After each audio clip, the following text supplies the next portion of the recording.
Well, hello everybody. During my Cancer New Moon podcast, if you've had a chance to watch or listen to that yet, I have mentioned that we have an incredibly intense period for the last 2 weeks of July, from the new moon on July the 17th until the full moon on August the 1st. The aspects and transits and activities in the cosmos are quite astounding. So let me just share a quick meme, but I do want to say that the main aspect I'm going to be looking at today is Pluto is squaring the nodes. And so just, I'm going to have this out there on social media land. You can take a screenshot if you like as well. This is the intensity of the major aspects that we have in those last 2 weeks.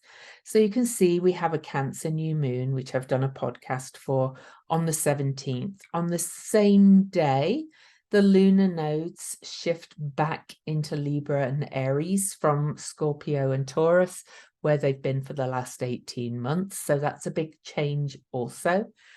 Then we also have Sun square Eris, which is also always a bit discordant and disruptive in itself. And I will say that over the period of the pandemic, 2020 and 21, Pluto and Eris did square off to each other 5 times exactly. So they're in a bit of a dance together, Pluto and Eris. Then on July the 20th, we have Mars opposed Saturn. That's kind of a separate one, except that Pluto and Mars have similar kind of energies, being the traditional and modern Pluto and traditional Mars, rulers of Scorpio, so the old south node. But Mars is the ruler of the new north node, so that will be an important aspect as well, as it always is. But then we really kick in a gear, as if things could kick in any more. On the 21st, the Sun squares dwarf planet Haumea, the planet of creation and fertility and rebirth and just birth, really. And then on the same day, Eris stations retrograde, and these outer planetary stations can always pull a bit of a wallop, a bit of a punch, as they stand still in the sky and their intensity increases.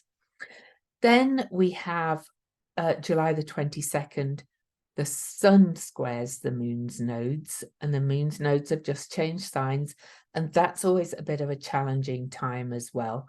And I will tell you that most of these are working in aspect to each other, okay?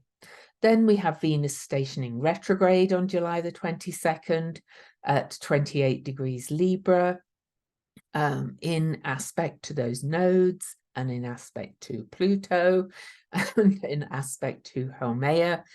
And then July the 22nd, the Sun leaves the sign of Cancer and moves into Leo, and Venus is stationing retrograde in Leo. So the Leoness intensifies. Okay. Then it kicks up an even higher gear, because on July the 23rd, Pluto squares the nodes. But as you'll see when we look back at a bit of history, Pluto squares the nodes about every 8 and a bit years, sometimes 8.5, sometimes closer to 8. But Pluto is squaring the nodes 3 times this time.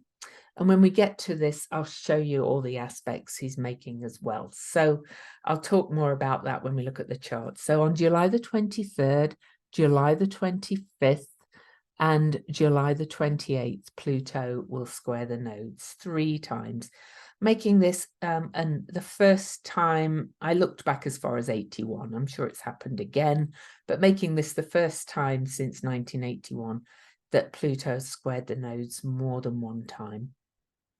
Then at the same time, Chiron stations retrograde. So we've got Venus, Chiron, and Eris all stationing retrograde in this time. Then Mercury will be conjunct Venus as Venus station just after Venus stations retrograde. And then Pluto on July the 28th will make an exact square to fertility and birth planet Haumea, which is the fourth of 13 exact squares between the two. I wrote about it in an article, which I can share in the description. But this is the last exact square in the signs of Capricorn and Libra. The following 9 exact squares will be in the signs of Aquarius and Scorpio. So this makes it kind of very intense as well, because it's at the very end of the signs, the anaretic degrees. At the same time as this is happening, Haumea exactly conjuncts the South Node as Pluto squares the nodes for the 3rd time that week. And then Mercury moves into Virgo, heading towards the next retrograde as well. And then we have a full moon on the 1st. That is one heck of a couple of weeks. So to save, kind of messing around, let's dive in and look at the last times that Pluto squared the nodes and see what was happening elsewhere in the chart. And then I'll show you why this one is so intense. So Pluto squared the nodes in 1981 on November the 9th. And this was, Pluto was 25 Libra, and the North Node was at 25 Cancer, and the South Node at 25 Capricorn. Well, Pluto at the time was conjunct Jupiter, conjunct Mercury, conjunct Ceres, and conjunct Saturn. So that one was a pretty intense period itself as well. Okay. And so, but it only squared the nodes once, and Pluto was not really making any other major aspects at the time, apart from having just had the conjunctions with Mercury and Jupiter. Now, at the end of 1981, just to give you a little bit of an idea what was going on, Antigua and Barbuda gained independence from Britain. On November the 12th, right after this, Pluto squared the nodes. And bear in mind, Pluto means plutonium.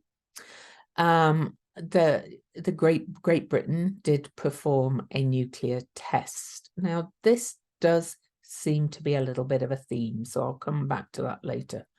Also, right afterwards, just to nudge your memory, about 1981, President Reagan created a plan to block Cuban aid to Nicaragua and El Salvador.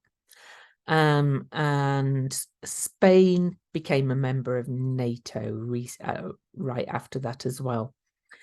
There wasn't any other major turns of events at that time, but, nuclear tests, pretty big, and so is independence and so on.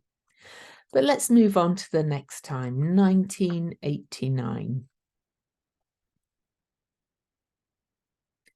Right at the end of December the 28th, 1989, Pluto squared the nodes again. And this time, Pluto was actually at 16 degrees Scorpio, and the nodes were in Leo and Aquarius. And they were right in the middle of the signs at this point.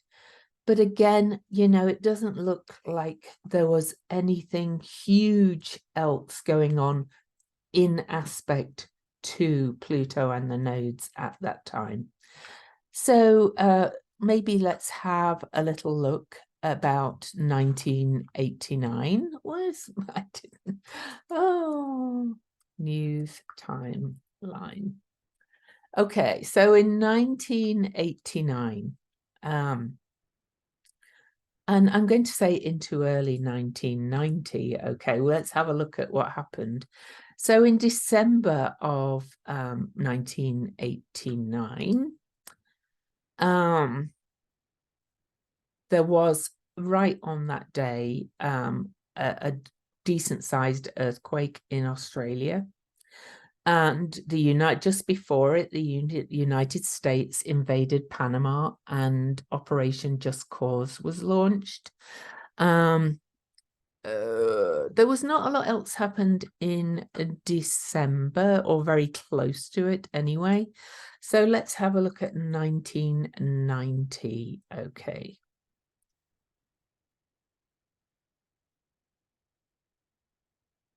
So in 1990, a little bit of I don't just want the United States. That's kind of really time 1990 history timeline. Okay.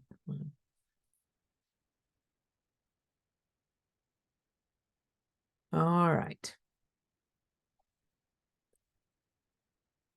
I'm actually going to put in a different site. Sorry about that. I thought I'd got so I got all the pages up. I was somehow missing this 1989 one. So we'll go on with this one. So in 1990, in the beginning of 1990, if we look at the highlights, no, I do not want sport.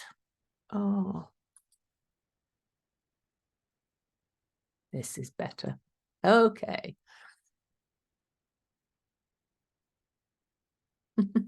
Best laid plans and everything. I was like, I'm so organized. Oh, but 1990, well, after Pluto squared the nodes. And remember that Pluto was in Scorpio, and the North Node was in Aquarius, which is liberation and freedom. Nelson Mandela was released early in 1990 after 27 years of imprisonment. The Hubble Space Telescope was placed into orbit in 1990. I'm kind of going a little bit ahead, but just to give you some idea of what came after it, the Berlin Wall came down, and there was a huge earthquake in Iran, killing about 50,000. And there was one of those big trampling of pilgrims in Mecca in Saudi Arabia that also killed a lot of people. Operation Desert Shield also began in Saudi Arabia. But you know, this all led to East and West Germany being reunited, and so on. Also later, almost a year later though, that's when Lech Walesa won Poland's presidential election. So, you know, it kind of led to some very big shifts. I remember that year well. I remember Mandela being released. I remember celebrating that. And I remember the wall coming down between East and West Berlin. And they were huge events. So that one really kind of activated bigger change. Just a point, and I'm not going to go back to 1989. That was at 16 degrees of fixed signs, just 16 degrees. And the 15-degree mark of fixed signs are called world points. So I'm kind of not surprised that particular Pluto square the nodes had more impact. So looking at 1998, Pluto by then was at 7 Sagittarius. The nodes were in Pisces and Virgo. Again, there's not a huge amount of major stuff aspecting this square to the nodes. There's a bit of a Vesta, the asteroid representing focus, commitment, devotion. The hearth of the state was at 7. Gemini opposing Pluto. So let's have a quick look. And that was on May the 14th, 1998. So if we look at 1998, now Sagittarius, Pluto in Sagittarius really is about uncovering truth. And this is a first one in mutable signs, Sagittarius and Pisces, both being mutable signs. Both 1998 and 2006 were in Sagittarius and Pisces. So let's kind of judge it based on that kind of thing going on. So there was an antitrust case against Microsoft right after the square. A Galaxy communication satellite failed. So communication is very Gemini and Sagittarius too. That left 80 to 90% of the world's pages without service. Anybody remember them? There was the USS Yorktown was discovered that was sunk in 1942. Pluto tends to bring up hidden things. And there was attacks on abortion clinics by an acid attacker. But probably the biggest news of 1998, especially for Americans, was it was the height of the Bill Clinton Lewinsky scandal. Okay, so all that was happening, and Paula Jones, the Paula Jones sex harassment trial began against President Clinton as well. And there was the Oklahoma bombing also later in May as well. Here we are again, though. I mentioned in the first one, 1981, that Britain held a nuclear test. Well, in May of 1998, Pakistan held 5 nuclear tests in response to ones done in India earlier in the month, which also prompted Japan and the United States and other nations to impose economic sanctions. So we get that plutonium testing, nuclear testing thing going on again. And right at the end of the month, there was another big earthquake as well. And Pluto can really kind of cause upheaval. Okay. So, and also right at the end of the month, there was a second nuclear test that took place by Pakistan, but I think we've mentioned that one already. So I don't want to spend all day on this. So let's move to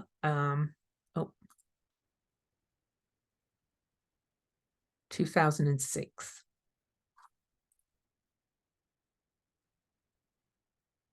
Now, 2006, Pluto again was in Sagittarius. Then the nodes had moved halfway round. So this time the North node's in Pisces. Last time in 1998, the North node was in Virgo. But Pluto's over here in Sagittarius, very close to the galactic center, incidentally, which emits new information and is the center of our galaxy, the Milky Way. Now, the big news for me as an astrologer for 2006 was that Pluto was downgraded or reclassified, as I prefer to say. Pluto was declassified as a planet and reclassified as a dwarf planet due to the discovery of Eris, who, remember, is turning retrograde at the end of July this month as I do it. And we had the whole astronomical definition of all the planets really kind of transformed, because we had the planets, then we had this new classification of dwarf planets, which Pluto was reclassified as. And in that at that same time, Ceres was also reclassified from asteroid to dwarf planet. Now, that was a big shakeup. You know, people still fight that reclassification of Pluto from planet to dwarf planet. Personally, I don't really care, because as far as I'm concerned as an astrologer, Pluto still Pluto's. It doesn't matter what the astronomical definition is. But you can see that that was in October that Pluto squared the nodes as well. There was, you may not remember it, but there was a young woman, an 18-year-old Natasha Kampusch, escaped from her kidnappers' clutches. She had been kept captive by him for 8 years. So that was a real kind of recovery as well. But this, oh well, this one is big. After this, just 10 days after Pluto squared the nodes, the Iraqi dictator Saddam Hussein was executed. He was found guilty of crimes against humanity and sentenced to death by hanging. It was quite gruesome because the execution and the video was the video of the execution was leaked to the media and posted on the internet with hours, which became a real subject of controversy back at the time. During that period, Saddam had been held in a Baghdad detention facility and was interrogated by FBI agent George Pirro. And in 2004, oh no, that's but anyway, the 5th of November 2006 was the hanging of Saddam Hussein, which was a very big thing. I'm just going to pause one moment. Apologies for that. Okay, so yes, also then in 2006, Google purchased YouTube, which became another big search engine in many ways. And you're probably watching this on YouTube. Yeah, I think that's it. There was a big train bombing in Mumbai in India before it. And in July, not in October of 2006. But that's just to give you some idea of the events around Pluto squaring the nodes then. So lastly, before we look at the one that's upcoming, we've got 2015. And 2015 had that occurred on January the 15th, 2015. And now this occasion, Pluto was actually in Capricorn already at this point, but right in the middle of the sign of Capricorn, and the nodes were over here. But this was involving the Pluto-Uranus square. You can see they're only a degree apart at this time. Pluto and Uranus had 7, I think, actually, exact squares back then. And so this was during that period where there was a lot of things shaking up, a lot of discord building, and it kind of built up and got worse. So the Pluto-Uranus square was a big thing. But at the same time as Pluto was squaring Uranus, Pluto squared the nodes one time on January the 15th, 2015. And at this point, there was a dispute between Turkey and Russia. The Turkish fighter jets downed a Russian plane that Turkey said had entered its airspace. And a quick side note, in case I forget to say it, I saw this morning that it's been alleged that a Russian plane entered US airspace, which is, all those things are very international kind of incidents. On the contrary, though, Cuba and US restored ties in 2015, but there was also a big Greek debt drama going on about the economy in Greece. But it was the first year as well. It was a landmark agreement on climate change at a massive summit in Paris, happened in 2015 too. And it was landmark, definitely a landmark agreement. But unfortunately, as we mostly know, very little has been done apart from that. And so again, there's always some big things going on. But that's just to jog your memory from 2015. I know personally it was a year of upheaval for me, but you personally will be affected by the latest one if you have planets at the end of degrees. Also in 2015, there was a big FIFA scandal if you're into soccer. There was a big scandal about corruption in the organizing body of soccer, and the Chinese stock market crashed. It was also the year of the Charlie Hebdo terror murders in France, where 17 people were killed over 3 days in France. So that was actually in January when Pluto was squaring the nodes. And we had the Syria refugee crisis as well going on back in 2015. So that was all the history of Pluto squaring the nodes. But now we come to this this time that's upcoming. Now, you know, as it builds, we've just had the July the 4th weekend in the US, and it was one of the most bloody weekends for gun violence and general violence as well in this weekend. We've seen things like that rising up. We know kind of what's going on here with indictments against ex-President Trump, and you know, we've also got the Russia-Syria conflict, and I mentioned already that it's alleged that a Russia plane flew into US airspace. We've also got, you know, general unrest and conflict, not actually, you know, people kind of vying for power globally is happening a lot. And this particular Pluto square the nodes is happening at the very end degrees of Capricorn. Pluto moved into Capricorn in 2008. Since that time, we've had all this stuff coming up about our institutions globally.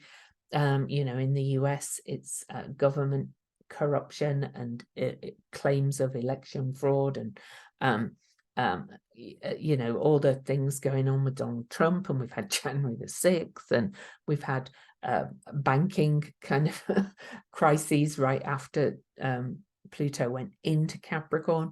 And Capricorn really is the structures and institutions of our society. It's the kind of man-made structures, the hierarchical structures, and so on. And Pluto has been kind of causing discord and disruption since 2008. Now, earlier this year, Pluto moved into Aquarius and now has retrograded back into Capricorn. And it's Pluto's retrograde back into Capricorn that is squaring the nodes. But Pluto is squaring the nodes right after the nodes change signs as well. So this first exact square is at the last degree of cardinal signs, Aries, Libra, and Capricorn. And they are critical degrees. They're often called the degrees of fate. And so this one is bigger because it's at that critical degree, all right? Now, the second and third are, the second one is also at 29 degrees, and the third one does actually dip back into 28 degrees, but only just. So really, this is 3 squares to the nodes rather than 1. So that makes it more. Okay, so that's the first thing. Then if you go back to the list that I read at the start, so I'm just going to stick it at July the 28th, or should I go, let's go back to the middle, July the 25th, there we go, the middle one. Okay, so you can see this T-square here. Look at those thick red lines, and the thicker the red line on the picture means that the stronger the aspect. And so this is saying this is a very powerful T-square, which is an aspect of friction, and it's at those anaretic degrees. Not only that, though, Pluto squares the node 3 times, but the north node is conjunct Eris, the goddess of discord, as I call her, the shit stirrer, the revealer of artifice, pulling down the picket fences, revealing unfairness all around the world. It's also not too far from Chiron, which just stationed retrograde as well, and Eris just stationed retrograde. So they're in a powerful position. So there's Pluto, there's Chiron, there's Eris, there's the North Node. This is already getting very tense and very discordant. Then on the other side, we actually have the South Node, but Haumea, remember Pluto and Haumea are on the 28th having their fourth exact square of 13, but the last one in Capricorn and Libra. And they're at those end degrees as well. And even though Haumea seems to be a pretty beautiful energy of birth and creation without the destruction that's often attributed to Pluto, it's still a very big transformative energy. But not only that, we also have the moon. The moon, yes, the moon hits the South Node every month, but or every 27.5 days, to be honest. But the moon is conjunct the moon's South Node as Pluto squares the nodes 3 times. So this T-square is extremely tense, extremely emotional, and extremely turbulent. Okay, so I think it's going to be a lot bigger than previous ones. And we're already seeing Russia again.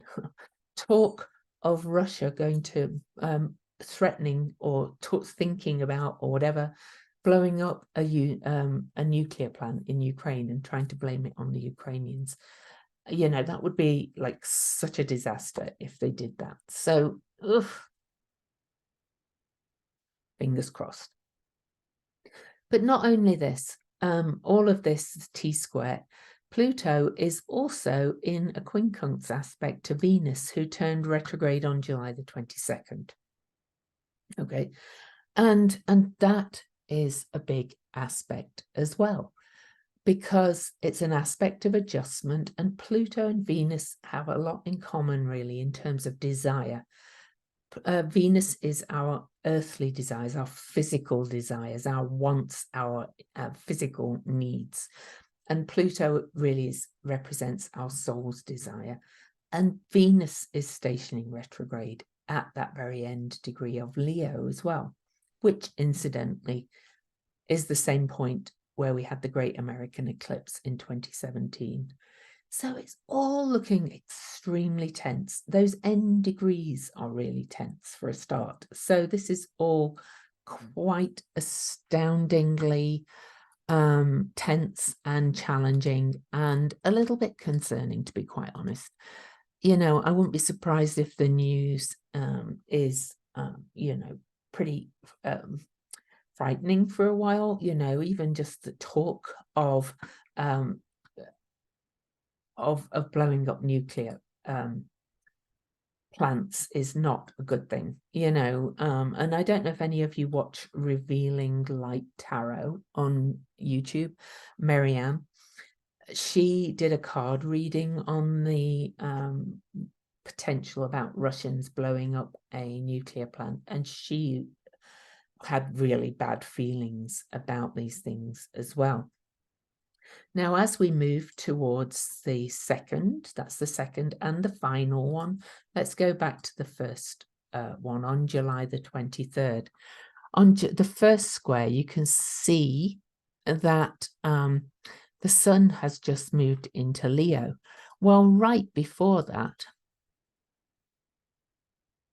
so the sun, the day before, in fact, on July the 22nd, the day that Venus turns retrograde, the sun opposes Pluto and squares the nodes. So the day before Pluto exactly squares the nodes, the sun joins this party, making a really, really tense T-square, or grand cross, sorry, a cardinal grand cross at the degrees of fate, sometimes called the killing degree. You know, this looks, there's Naomi Bennett, an astrologer, who talks about the sun square the nodes, the moon wobble, she calls it, or other people do too, but she talks about it a lot. The moon wobble is often a time where something dramatic happens. Okay, a big kind of turning of events, because when planets square the nodes, it's often an event that changes our direction in some way. Well, this is a particularly big one, because right before the sun squares the nodes, it squares Eris, and this is a very, very tense moment. Add to the fact that really Venus is stationary, because she goes retrograde right before the sun squares the nodes, and Chiron is about to station retrograde, and Eris has just stationed retrograde. So this period, I cannot emphasize enough how precarious it is, but also how transformative it is. There's going to be some big turns of events, I think, around this time, and we're going to see heightened energy and heightened assertion and aggression moving up to it, I think, as well. But well, what else to say? This is why I think it's different to all the others. There were significant events for sure in all of the previous Pluto square the nodes things, but this one is at the anaretic degrees, which are critical degrees anyway. It involves the sun also squaring the nodes, which is the moon wobble, as it's called. It involves 3 planets stationing retrograde, all within this period. It does involve other things too, which I will talk about, more on a daily basis, moving into that time. But one of the aspects is that asteroid Lilith and Neptune are going to oppose each other and square. They are actually going to square the galactic center. So let me just quickly show you that one. So that's on, I don't want November the 28th. Why did that go to there? Oh, it's because it's opposing. Oh, I beg your pardon. No. Good Lord. There we go. July 2023. Sorry about that. 27 degrees Pisces, 27 degrees Virgo. And the galactic center is 27 degrees Sagittarius. We've been having a lot of activations with the galactic center. And they're immutable signs. And asteroid Lilith is kind of the talk to the hand Lilith. She is like the rebellious teenager in Virgo who's going, no, you are not touching me. I am whole unto myself, and I am going to kind of reveal myself to you. And Neptune recently stationed, as I record this, in square to the galactic center, but is really staying in a long time square to the galactic center. But that is causing things to be revealed also. It's causing things to kind of come to light and causing new information and new consciousness to come in. So all that's happening at the same time.